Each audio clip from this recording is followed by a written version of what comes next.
Stretching 5.5 kilometers into the Arabian Gulf lies the most audacious engineering project the world has ever seen. Palm Jumeirah is so vast it can be seen from space. Built only from sand and rock, threatened by earthquakes, violent storms and erosion from the sea, it's remarkable that Palm Jumeirah exists at all. If God had wanted an island in the shape of a palm tree in the ocean, he'd have put one here. Engineers must race against time and battle constantly with the forces of nature. This is a megastructure they thought could never be built. August 2001. The Arabian Gulf is a massive activity.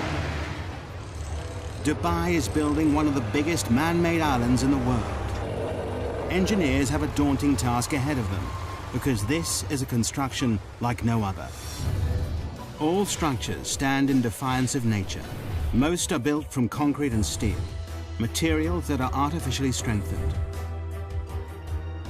But this massive island is being constructed out at sea, using only natural materials, sand and rock.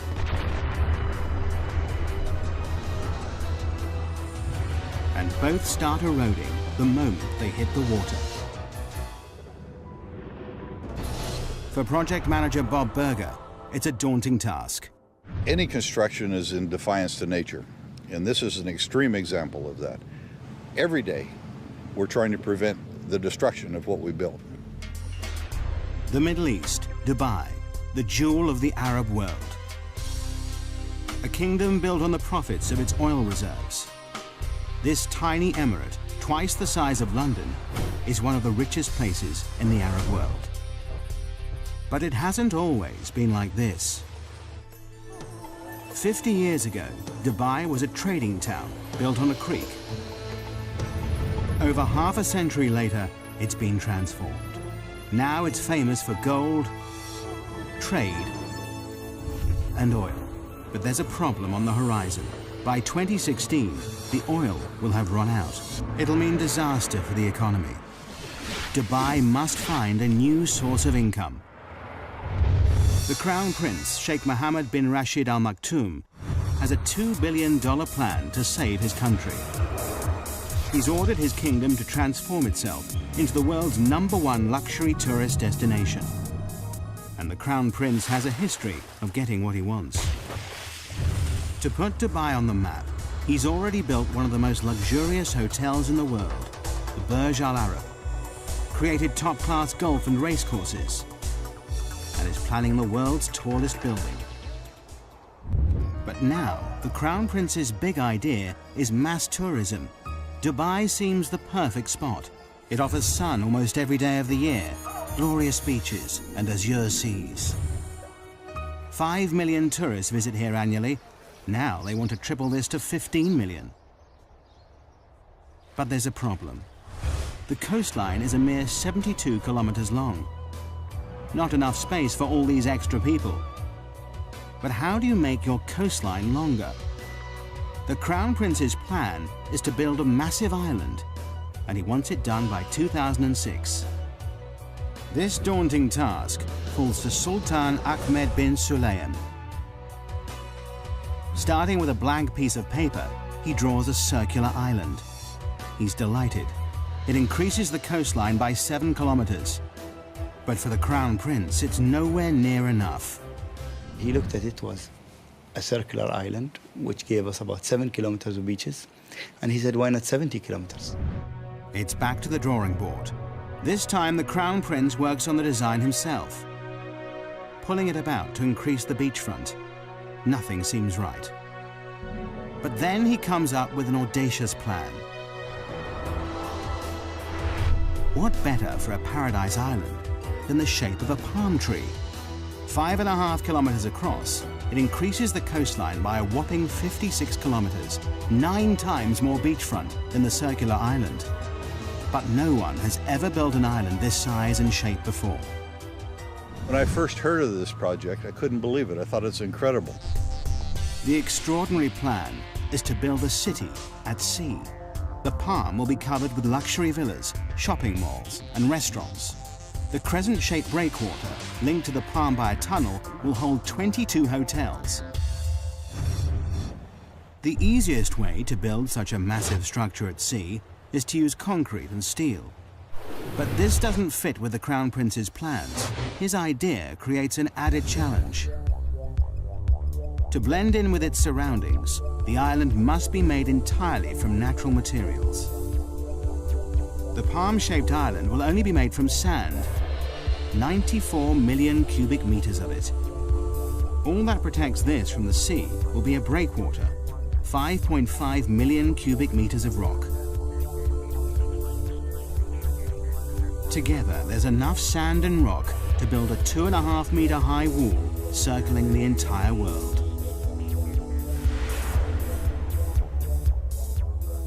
This may be the only place in the world where something like this could be done, to have the vision and then the courage to carry it through.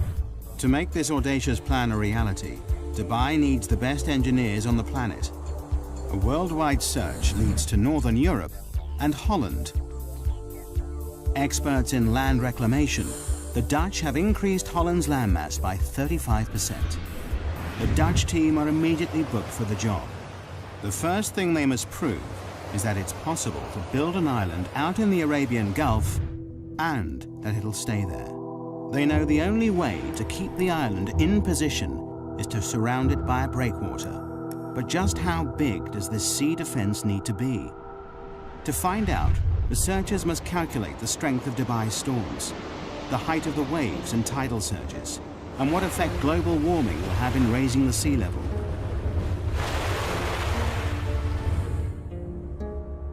The biggest fear for all coastal engineers are massive freak waves. These waves build up over long distances, pushed by persistent winds and large currents. They destroy nearly everything in their path. But the island builders are lucky. The research team has worked out that the Arabian Gulf is the perfect place to build this megastructure. On average, the Gulf is only 30 meters deep, and it's only 160 kilometers wide. It's too short and too shallow for catastrophic waves to build up. But the team know they will get Shamal storms. Every winter, these intense northerly storms bring high winds and 2-meter waves that will batter the structure. Researchers must also factor in the worst-case scenario, the storm that hits once in 100 years.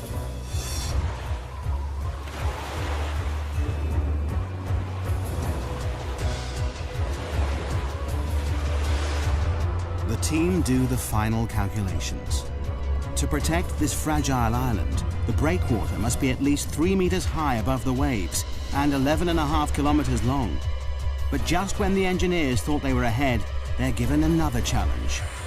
The developers in charge of this megastructure want to start construction immediately, before the research is complete. It's a huge gamble that could come back to bite them. If they haven't got it right, the whole structure might be washed away. As well as starting before they're ready, the engineers must perform a miracle.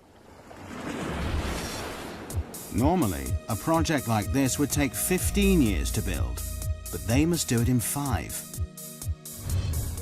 Before work can begin, the engineers must first work out just where this awesome creation should be built. The job falls to one man, project manager Bob Berger. Of course, one of the problems we have working in the sea is that there's no place to put stakes. Don't know where this project is going to go. So what we did, we were requested by His Highness Sheikh Mohammed to know where this island is going to be. We marked off the center of our plot. I stood there, the very first one, right in the edge of the water.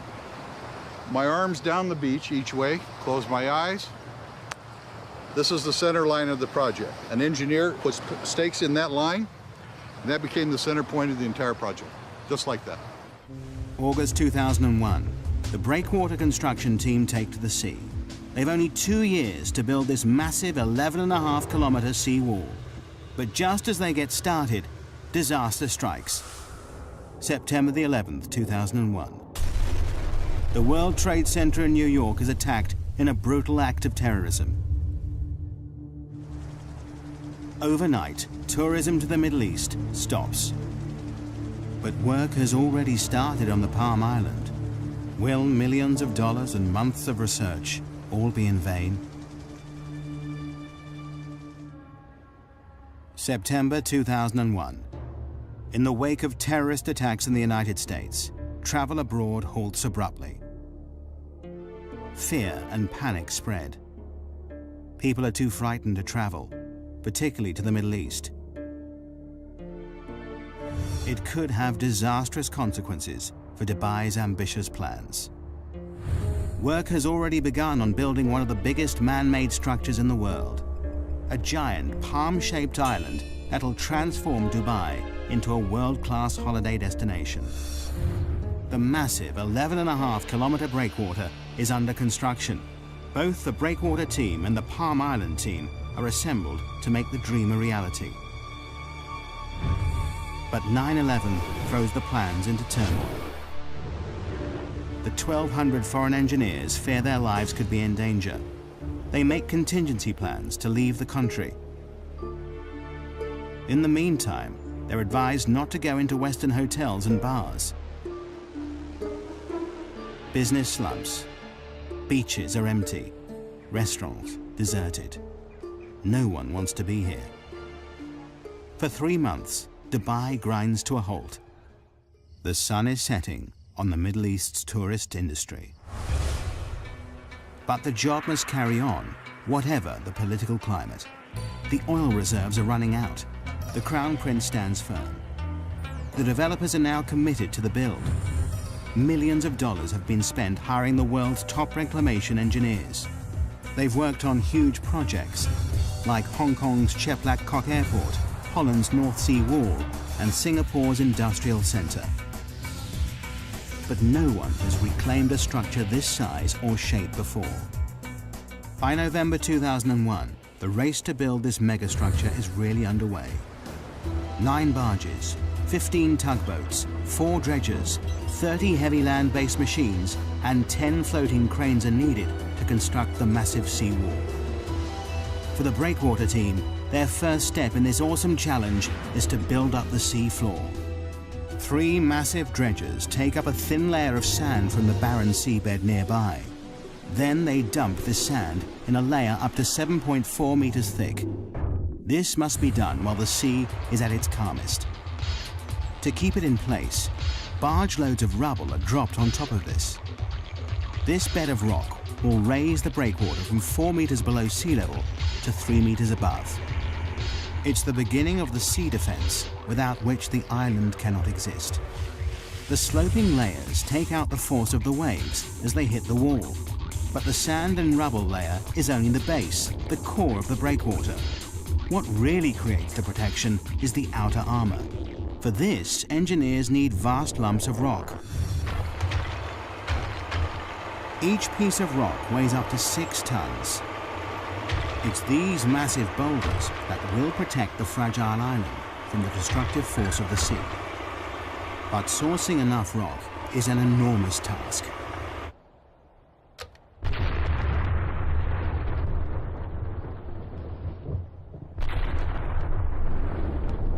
Excavation teams spring into action in 16 quarries across the United Arab Emirates. The 11.5-kilometer breakwater needs a lot of rock. 5.5 million cubic meters of the stuff, enough to build 2 Egyptian pyramids.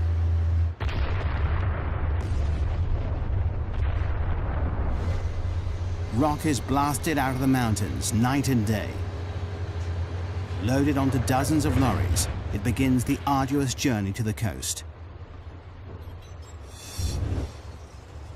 Here, the rocks are immediately piled onto barges and shipped straight to the construction site. It takes less than 24 hours for each rock to travel from quarry to breakwater. 24/7, this floating conveyor belt delivers up to 40,000 tons of rock per day, nearly the same weight as 2 aircraft carriers. The density, size, strength, and permeability of each boulder is crucial. This stone wall must last for centuries. There's no concrete or steel holding these rocks in place. These vast boulders are not just dumped in position, graded by size and weight, it's the sheer volume that keeps them here. Positioned by cranes, each rock must interlock with the next to withstand the full force of the sea. Constant checks are needed to ensure the breakwater is in the right place and the rocks are stable. The only sure way to do this is to send in divers to pinpoint and check every meter of it. Nothing about this megastructure is left to chance. Any movement could cause the rock to crack and the wall to disintegrate, leaving the whole project vulnerable. A detailed study of the breakwater rocks below the water is noted. Divers are looking for signs of fatigue on these 6-ton boulders. Their fear is that some will have splintered or been knocked out of place by strong waves when they were put here. Every 27 meters, a diver surfaces to record the location of the rocks they're checking. The reading is taken from a man based on land, but so far this section of the breakwater stands firm. January 2002. 6 months after work began, a large section of breakwater stands proud 4.5 kilometers out at sea. For everyone involved, it's an exciting time as the dream becomes reality. When the first breakwater came up, of course, we all went out there. We had to stand on it. This tiny little precipice of rock in the middle of the ocean, and look back at Dubai and say that this is the beginnings of our job. It's a momentous achievement for the team, but there's still over 10 kilometers of this vast sea wall to build. The engineers are jubilant, but their happiness is short-lived. Winter is closing in. With a schedule of only 2 years to complete the breakwater, the last thing anyone needs is a delay. Winter in the Middle East brings shamals, great storms with winds of up to 56 kilometers per hour. Wind shifts are sudden, whipping up the sea, bringing torrential rain, violent thunderstorms, or blinding dust storms. On land, little can move. Out at sea, things are even worse. Massive waves batter the boats that need dead calm water to place the sand and rock with pinpoint accuracy. We had to seek shelter in the very little shelter that we had built. Engineers plan for the bad weather, but the storms of March 2002 are worse than they feared. Everybody crowding around trying to protect themselves from the storms. The boats find shelter, but more worryingly, will the breakwater hold? It's a nail-biting time. Over the next 3 weeks, the storms are relentless. All the engineers can do is watch and wait. The breakwater stands firm, but the schedule is slipping. The construction team is 3 weeks behind, and the pressure is immense. Every second counts. It's vital that the fragile sand island has protection. Only when a 550-meter-long section of breakwater is built can the Palm Island begin to rise above the sea. But the schedule is desperately tight. The entire megastructure must be complete by 2006. They have 2.5 years to create the island and breakwater, and just 2 years to build the city on it. The only way to meet the deadline is for both the breakwater and the island to be built at the same time. It's not an ideal situation. It will mean that throughout the build, the Palm Island will have the bare minimum of protection from the sea. But the engineers have no choice. The deadline is set. While the second team building the island wait for the protective breakwater to be built, they keep ahead of schedule by laying the sand foundations below sea level. But now, 8 months after construction began, they are desperate to break the surface. Finally, April 2002, the first 550-meter section of the breakwater rises 3 meters above the sea. At last, the builders of the Palm can step up the action and bring the island above sea level for the first time. To complete this massive island, Team 2 has the awesome task of finding 94 million cubic meters of sand to create their island, enough to cover the whole of Manhattan 1 meter deep. It's an enormous job in itself, but finding the right sand is an added headache. Dubai has more sand than it could ever need, but there's a problem. Desert sand is the wrong material for the job. It's too fine. The particles won't cling together. It means that the vast sand island would simply wash away. The engineers must look elsewhere. The best sand for the job is found 6 nautical miles out at sea. This sand is much more suitable. It's coarse, packs densely, and is more resistant to wave impact. They will dredge sand from the Gulf seabed. And there is an added benefit. The dredgers will spend less time transporting the material to the construction site. In just 3 hours, a dredger travels to and from the site, scoops up the sand, and sprays it into position. It works a 5 square kilometer area, dredging up the top meter of the sea floor. It takes less than an hour to fill the 8,000-ton tank with sand. The sand is then pumped through a pipe and sprayed into place at 10 meters per second, enough to fill an Olympic swimming pool in 4 minutes. The process is called rainbowing. The island construction team work round the clock to keep to the tight schedule. Night and day, the island grows bit by bit. The rainbowed sand builds into a sandbar, rising up to 4 meters out of the water. But for the engineers, there are mixed feelings. Is the shape of the island progressing as planned?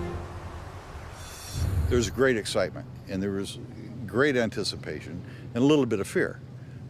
Is it in the right place? With doubt cast over the construction, Dubai has a trick up its sleeve. 676 kilometers up in space. Dubai has access to the only privately owned satellite in the world. It's so powerful, it rivals those of the Russian and US military. The satellite, IKONOS, orbits the Earth, taking pictures that prove the island is totally on track, so far. It also means the Crown Prince can keep a close eye on his pet project. August 2002, a year in, and the island team is ahead of schedule. 8 kilometers of the breakwater stands firm. 8 palm fronds break through the azure seas. But it's a grueling and difficult process. Rainbowing is a common operation in land reclamation. But this is no ordinary reclamation project. There is no mold for the palm shape and no fixed points to get bearings from.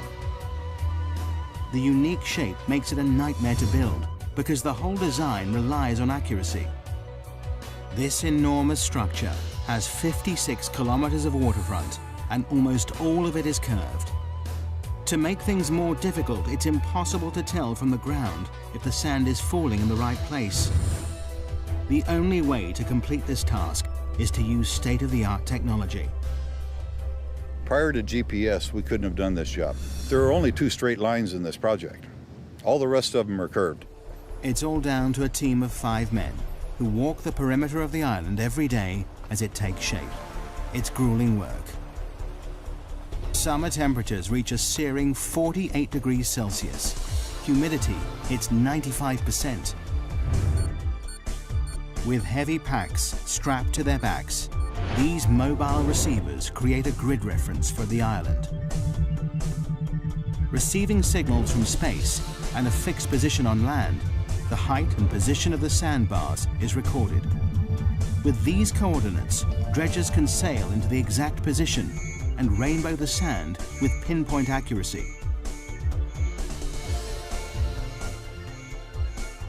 Only by using state-of-the-art GPS technology can this awesome megastructure take shape. As the world watches, the Palm Island becomes a reality. At the same time, faith in this tiny emirate is restored. Post 9/11, Dubai emerges as a safe haven in the Middle East. The beaches fill up again. Business resumes. The Crown Prince's gamble to continue construction has paid off. But there is still a deadline to meet. The island must be built by 2006. Coordination between the 2 teams, one building the breakwater and the other reclaiming the sand island, is crucial. If they don't work in perfect synchronicity, the whole project could be thrown into jeopardy. If the breakwater progressed too quickly, it would cut off access for the reclamation contractor. If the reclamation went too quickly, then it would be at risk for the storms. We couldn't let one get ahead of the other in any way. It's a delicate balance. But a year into the project, and incredibly, work is on schedule. Against all odds, the Palm Island rises above the waves, protected by the ever-increasing sea wall. It's a symbol of engineering achievement. But the engineers' biggest challenge is still to come: how to make the island safe to build on. The majestic Palm Island is only made from sand. But sand is unstable and highly susceptible to the movement of water around it. It also takes time to settle before it's strong enough to build on. But this awesome structure will support a city of 120,000 people, and their safety relies on firm foundations. This massive sand island must be made rock solid. But how? October 2002. Dubai is building the world's most audacious engineering project in the Arabian Gulf.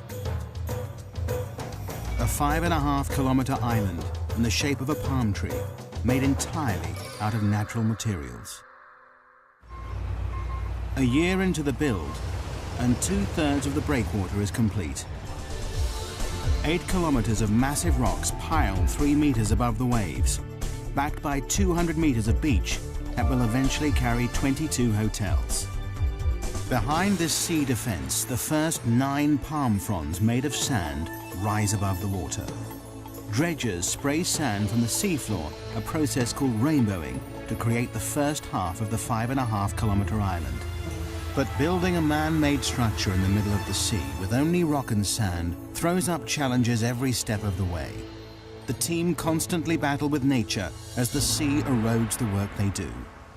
We worried initially that we could actually do it, that we could place the sand where it should be, that we could place the rocks where they should be.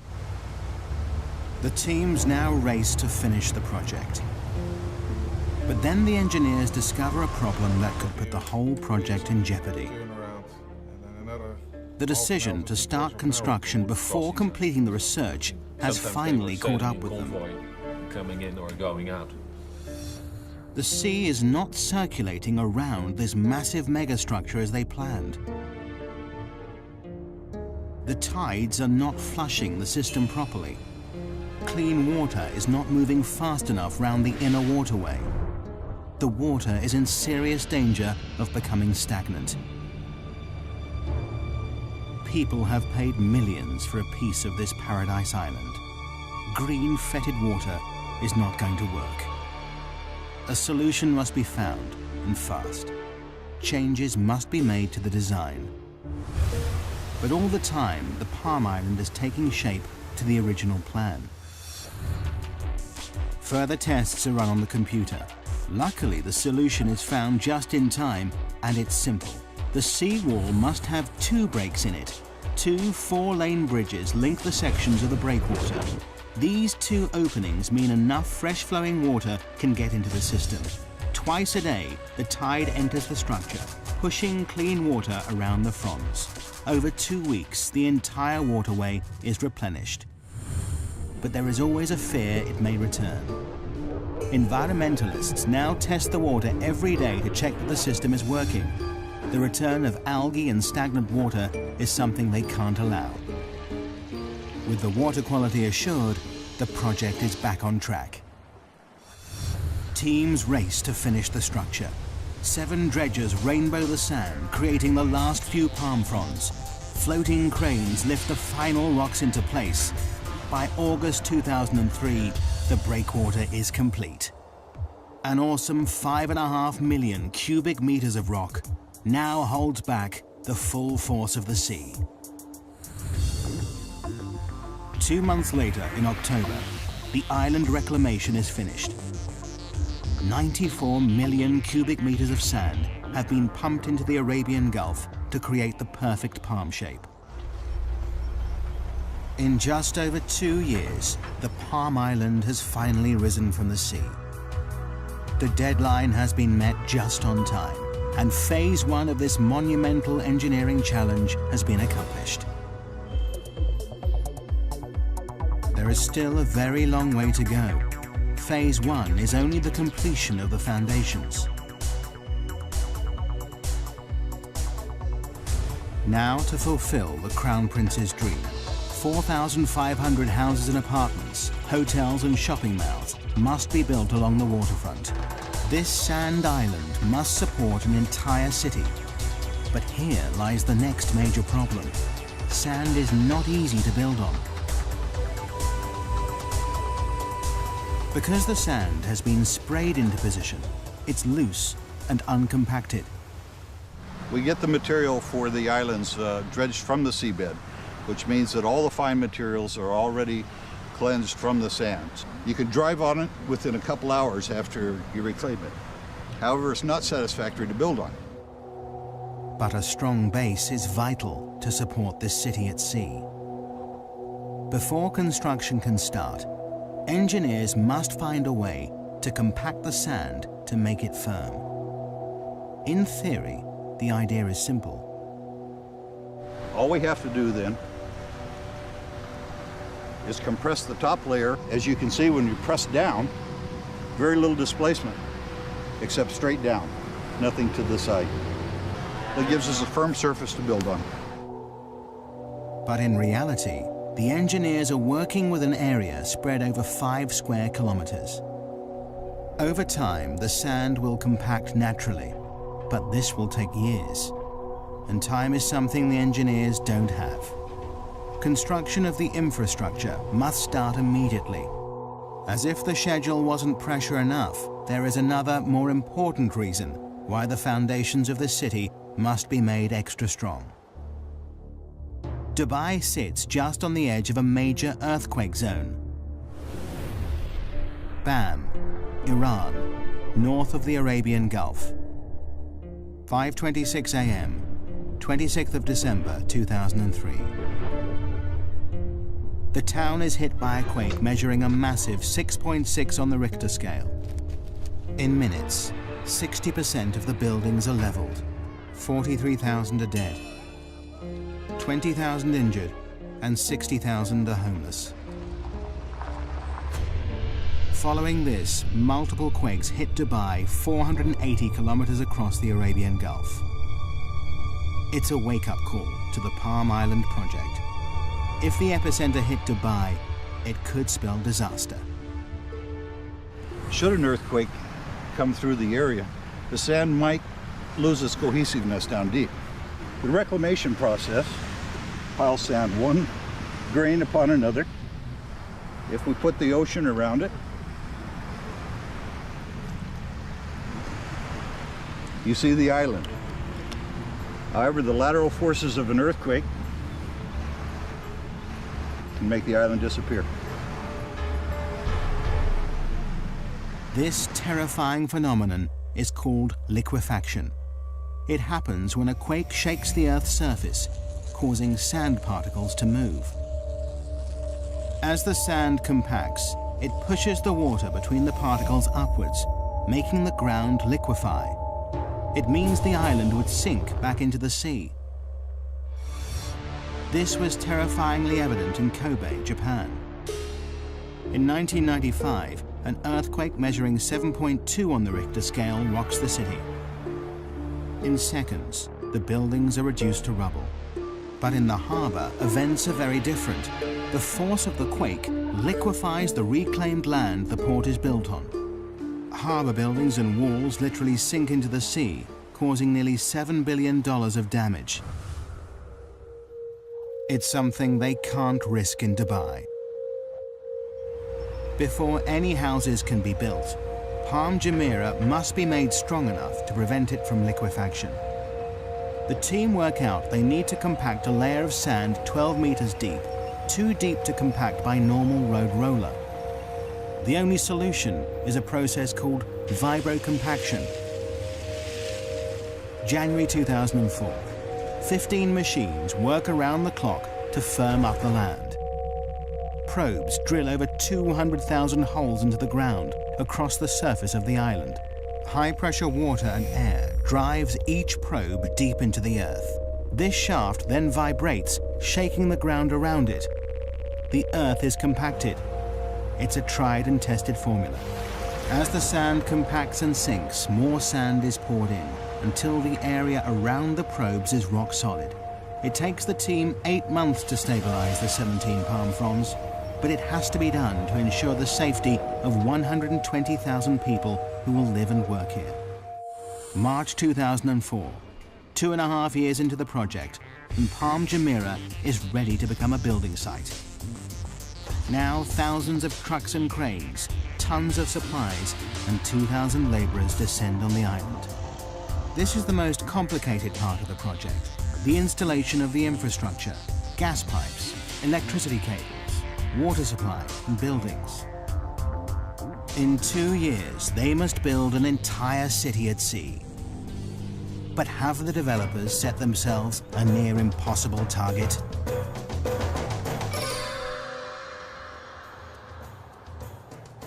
January 2005. One of the world's biggest man-made structures has reached a critical stage. After 2 years, the island foundations rise out of the sea. Now engineers turn their attention from sand and rock to concrete, glass and steel. They're building an entire city out at sea in just 2 years. Nothing like this has ever been attempted before. For project manager Scott Hutchinson, building the apartments is a massive logistical nightmare. I've probably worked on 3 or 4 other billion-dollar projects before, but this is without a doubt the biggest and the most complex that I've ever seen. And I can't imagine other projects being any more complex than this.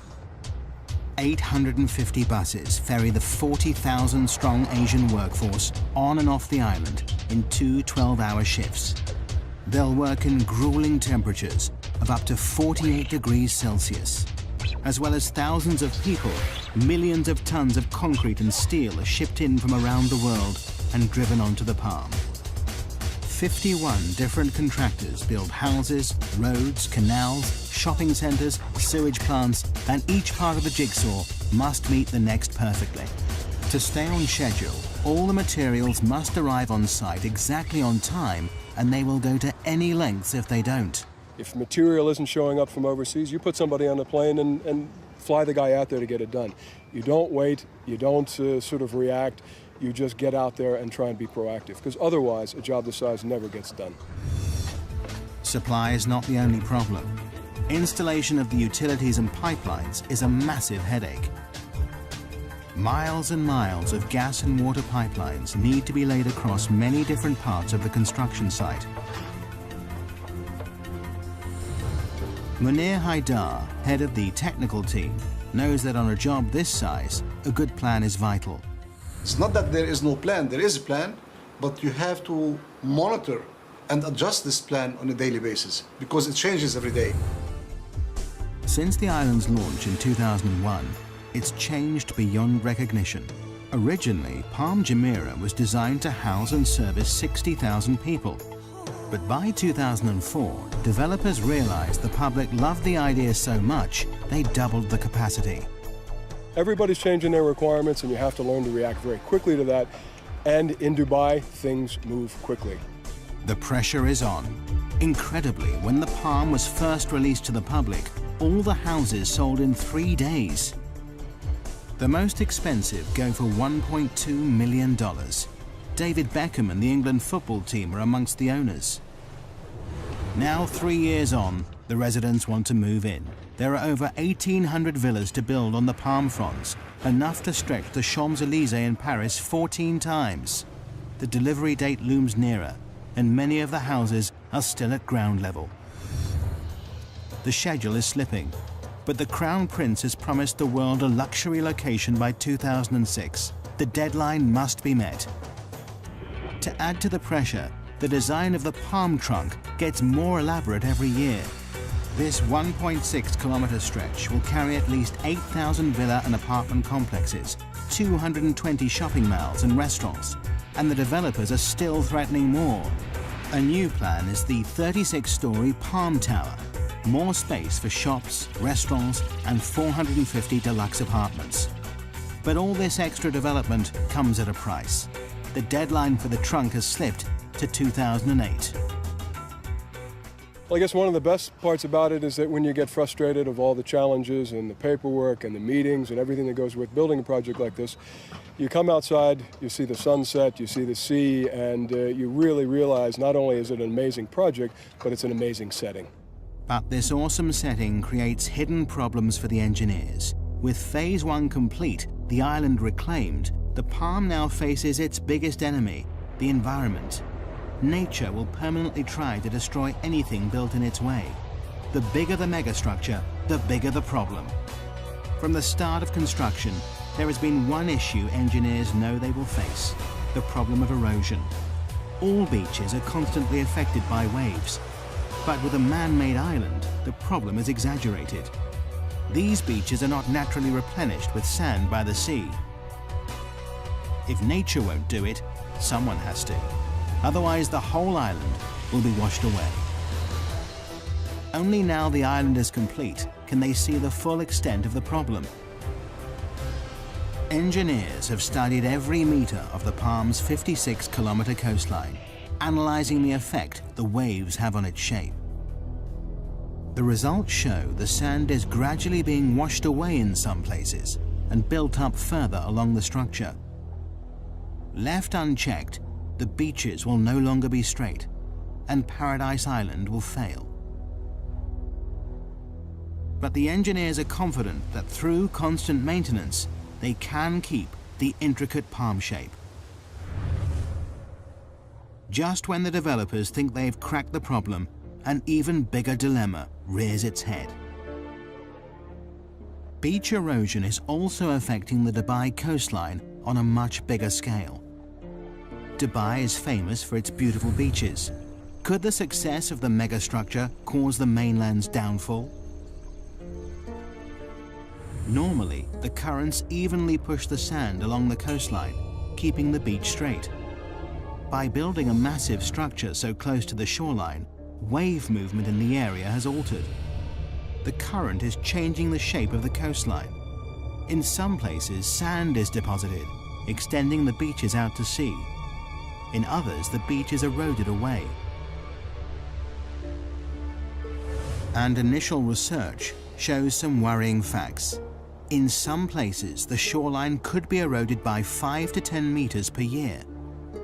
Eventually, it could destroy mainland resorts, property, and roads. In time, the coastline will settle down. Nature and the structure will learn to live with each other.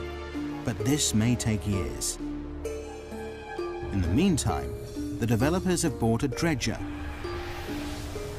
This will suck up the sand where it is built up along the coast and deposit it in the areas suffering from erosion, returning the coastline to its original shape.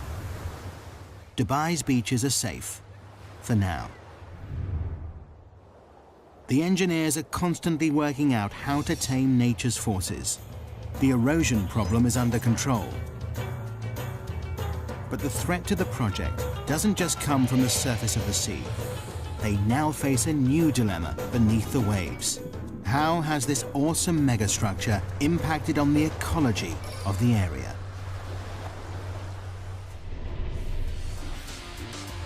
August 2005.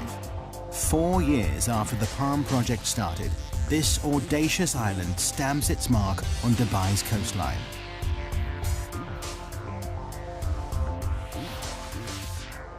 This was the first step, a big step, in putting Dubai on the map. But by pushing into unknown territory, building structures never built before, engineers face new problems all the time. Since the Palm Island's conception, environmentalists have been convinced the building of this megastructure would destroy local marine life, ruining one of its greatest selling points, the azure seas it sits in. For the developers, it's a problem they're constantly watching. Every 6 weeks, divers check the waters. Fish and corals are monitored and measured. But fears that construction may have destroyed this underwater world appear unfounded so far. In fact, this megastructure seems to be having the opposite effect. Not only is the marine life unaffected by dredgers removing a meter-thick layer of sand, But the breakwater has created shelter for fish and is attracting new species into the area. Now the Palm developers are turning this to their advantage. They plan to build the largest artificial reef in the world. In June 2004, 2 jet fighter planes were dropped to the seafloor for people to dive on. There are even plans to sink a red London double-decker bus. In true Dubai style, they'll create something from nothing to rival the reefs of Australia, the Red Sea, and the Maldives. Even before the Palm is finished, the Crown Prince is inspired by its success. Now he wants 2 more islands, each bigger than the last. Palm Jebel Ali is 1 year into construction. It's twice the size of the first, nearly 8 kilometers in diameter. This is designed to be a tranquil island with 29 luxury hotels and an inner ring of water homes that spell out an Arabic poem scribed by the Crown Prince himself. Even bigger is Palm Jumeirah. Work has just started on this whopping 14-kilometer-long island that will support 500,000 people. Although engineers have the confidence of knowing how to build these structures, they now have a more worrying problem: supply. To raise this island from the sea will take 1,500 million cubic meters of sand, 15 times the amount needed to build the first Palm. Could this outrageous structure fall at the first hurdle because of lack of materials? Dredgers are driven further out to sea in search of enough suitable sand. But the engineers are confident that their goals are achievable. But just when they thought resources were stretched to the limit, the Crown Prince has the most outrageous idea of them all. To make Dubai the #1 tourist destination, he wants to build the world. 4 kilometers out at sea, hundreds of small islands are being constructed. Seen from the air, these islands will take the shape of the continents of the world. It's an even more complicated structure to build than the Palm. This is not 1 island, but 300, and each one is different, varying in size from 5 acres to 20. The deadline for these exclusive private islands is 2007. Arizona, Wyoming, France and Australia are all up for sale. They cost anything from $6 to $36 million, and that's before anything is built on them. But creating the world takes land reclamation to the limit. This archipelago of sandbars covers an area almost 7 kilometers by 9. Each island has to be built in exactly the right position to create the global look from space. Any mistake, and the whole design will be ruined. The Palm Island put Dubai on the map.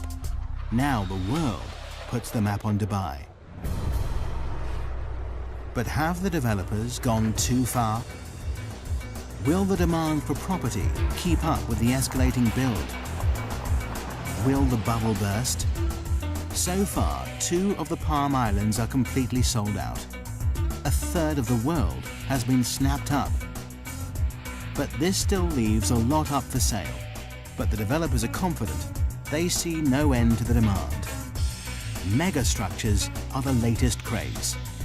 To top all plans, in January 2005, they launched the Dubai waterfront.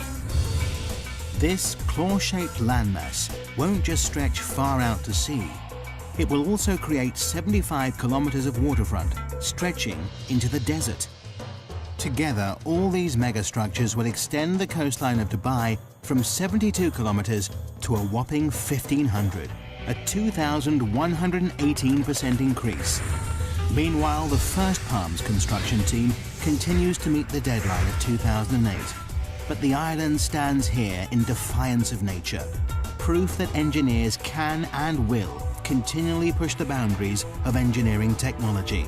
The Palm Island is truly an awesome megastructure.